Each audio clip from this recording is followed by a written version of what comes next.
जीरापुर नाम के गांव में पानी की बहुत कमी हो गई थी। वहां के सभी कुएं भी सूख चुके थे। आपने देखा ही होगा, जहां पर पानी की कमी हो जाती है वहां कहसाली और सूखा पड़ जाता है। यहां तक कि जीरापुर में अब पीने के लिए भी पानी की बहुत ज्यादा कमी हो चुकी थी।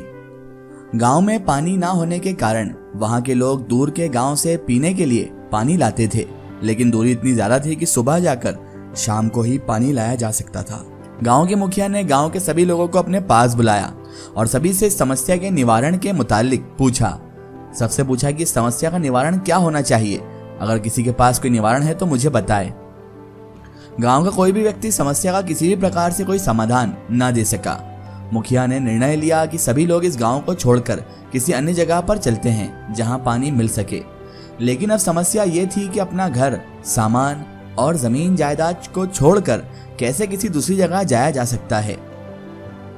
किसी को भी इस समस्या का हल नहीं सूझ रहा था। सभी सोच रहे थे, पता नहीं अब हम सब लोगों का क्या होगा। अभी सब लोग ये सोच ही रहे थे कि अचानक दूर से एक साधु आता हुआ उन्हें नजर आया। जैसे ही साधु उनके पास आया, सभी लोग उसके पास गए और कहा, अब आप ही हमारी रक्षा करो, हमें इतनी परेशानी से आप ही बचा सकते हो। बहुत बड़ी परेशानी का सामना कर रहे हैं हम लोग, तो आप हमें इससे बचा सकते हो। साधु ने कहा, ठीक है, पानी की परेशानी है या किसी और चीज की। तो सब लोग साधु की विद्या को मान गए और कहने लगे कि वाकई में साधु बाबा बहुत पहुंची हुई हस्ती हैं और ये बिना बताए ही जान गए कि हमारे गांव में पानी की कमी है और पानी की वजह से सूखा पड़ा हुआ है। साधु ने कहा कि ठीक है, जब तक गांव में सूखा पड़ा हुआ है तब तक मैं आपकी सहायता करूंगा। मैं अपनी शक्ति के द्वारा सभी को पानी दूंगा, लेकिन मेरी कुछ शर्तें भी हैं। यदि आप शर्तों को मानेंगे तभी मैं आपको पानी दे पाऊंगा। गांव के लोग तो बड़े खुश हो गए और उन्होंने खुशी खुशी में यह कह दिया कि साधु बाबा, आपकी प्रत्येक शर्त मानने के लिए हम तैयार हैं। और गांव के लोग साधु की सारी शर्तें मानने के लिए तैयार हो गए। तब साधु बोला, मैं प्रत्येक गाँव वासी के लिए केवल एक बर्तन में पानी दूंगा। पानी के लिए सभी लोग अपना अपना बर्तन रात में अंधेरा होते ही अपने घर के बाहर रख देना। मैं सभी में पानी भर दूंगा। बाद में सभी लोग सुबह होने से पहले अंधेरे में ही अपने बर्तन उठाकर घर में रख लेना और उसका पानी प्रयोग करना। और ये भी ध्यान रहे कि कोई भी एक दूसरे को ना तो बर्तन देखेगा और ना ही एक दूसरे का पानी प्रयोग करेगा। साधु बाबा की अजीब शर्त सुनकर लोग पहले हैरान तो हुए, लेकिन पानी की किल्लत इतनी ज्यादा थी और पानी की जरूरत इन लोगों को इतनी ज्यादा थी कि इन्होंने सोचा कि ठीक है, नी मामा से तो काने मामा अच्छे। और इन्होंने सोचा कि क्यों ना, पानी तो मिलेगा हमें कम से कम, हम शर्त मान लेते हैं। और कौन सा साधु बाबा हमें देखने आ रहे हैं। गांव के सभी लोग तुरंत तैयार हो गए और कहने लगे, ठीक है साधु बाबा, जैसा आप कह रहे हैं वैसा हो जाएगा, बस हमें तो पानी चाहिए। अब लोगों का शर्त के अनुसार पानी के लिए जद्दोजहद शुरू हो गई। लोग रात होते ही अपना अपना बर्तन घर के बाहर रखते और सुबह होने से पहले पानी से भरा बर्तन अपने घर में रख लेते। एक सप्ताह बाद गांव का मुखिया गांव के लोगों से मिला और पानी सही से मिल रहा है या नहीं इसके बारे में पूछने लगा। तब कुछ लोगों ने बताया कि उन्हें पीने तक का भरपूर पानी नहीं मिल रहा है। कुछ लोग बोले कि हम तो खूब पानी पी रहे हैं और घर के सभी जरूरी कामों में भी प्रयोग कर रहे हैं, लेकिन इतना नहीं मिलता कि हम नहा सकें या कपड़े धो सकें। कुछ देर बाद मुखिया को ऐसे लोग मिले जो बोले कि हमें इतना पानी मिल जाता है कि हम उससे नहा भी सकते हैं और कपड़े भी धो लेते हैं। तभी एक व्यक्ति आया और बोला, मुझे तो इतना पानी मिल जाता है कि सभी कार्यों के बाद भी बच रहता है, तब मैं उसे अपने घर के बाहर लगे पौधों में भी डाल देता हूँ। सभी गांव वाले अलग अलग बातें बता रहे थे। सभी गांव वालों का हाल अजीब और अजीब था। सब अलग अलग दुविधाओं का सामना कर रहे थे। किसी के पास पानी था तो किसी के पास कम पानी था और किसी के पास इतना था कि वो बचने पर उसे पेड़ पौधों में भी डाल रहा था। सभी गांव वालों की बातें सुनकर मुखिया ने सोचा कि साधु तो कह रहे थे कि सबको पूरा बर्तन भरकर पानी देंगे, तो ऐसी क्या बात है कि किसी को कम तो किसी को ज्यादा पानी मिल रहा है। इसका उत्तर जानने के लिए मुखिया तुरंत साधु के पास गए, जिन्होंने गांव के किनारे अपनी कुटिया बना ली थी। मुखिया ने साधु को सभी बातें बताई और पानी कम या ज्यादा मिलने का कारण पूछा। साधु धीरे से मुस्कुराए और बोले, यदि आप इस रहस्य को जानना चाहते हैं तो कल गांव के सभी लोग शाम के समय मेरे पास अपने अपने पानी के बर्तन लेकर आएं।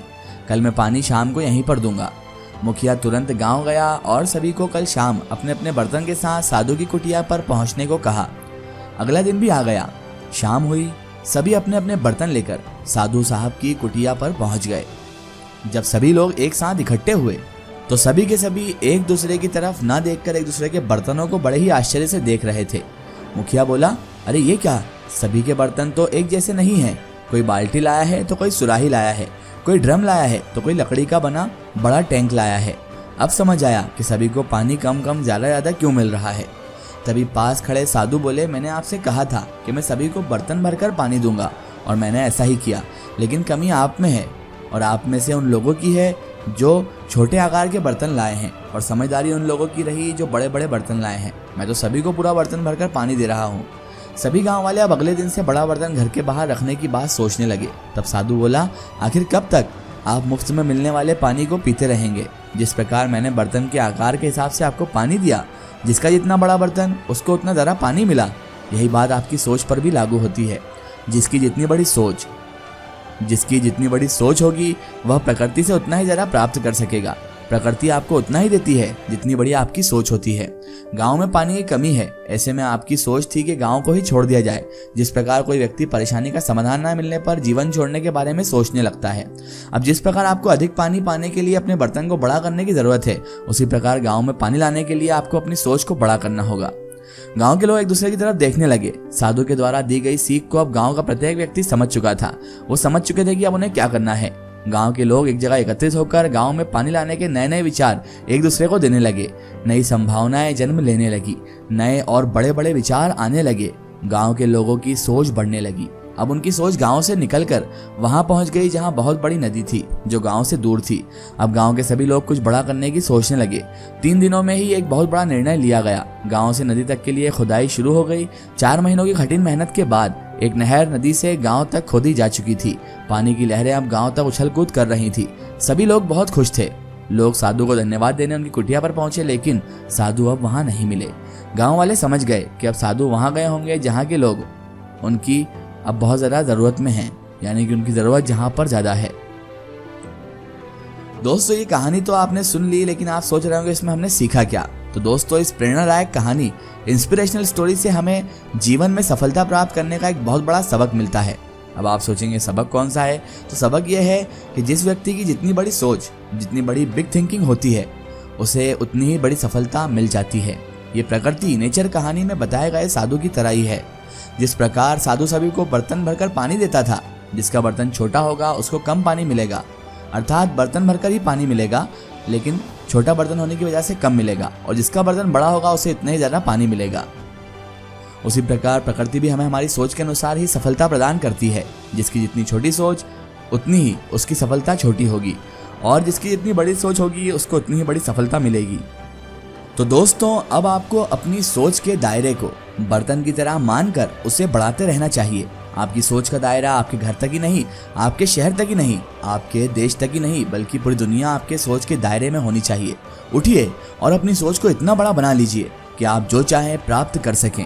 अपने लक्ष्य को और बड़ा बना लीजिए, तब आपको सफलता भी उतनी ही बड़ी प्राप्त होगी। जितना बड़ा आपका लक्ष्य होगा, जितनी बड़ी आपकी सोच होगी। आपकी बड़ी सोच का जादू आपके पूरे जीवन को पॉजिटिव रूप में बदल देगा। ध्यान रखिए, जो 1 साल में 5 लाख कमाने की सोचता है, वो 5 लाख की सोच के हिसाब से काम करता है और परिणाम प्राप्त करता है।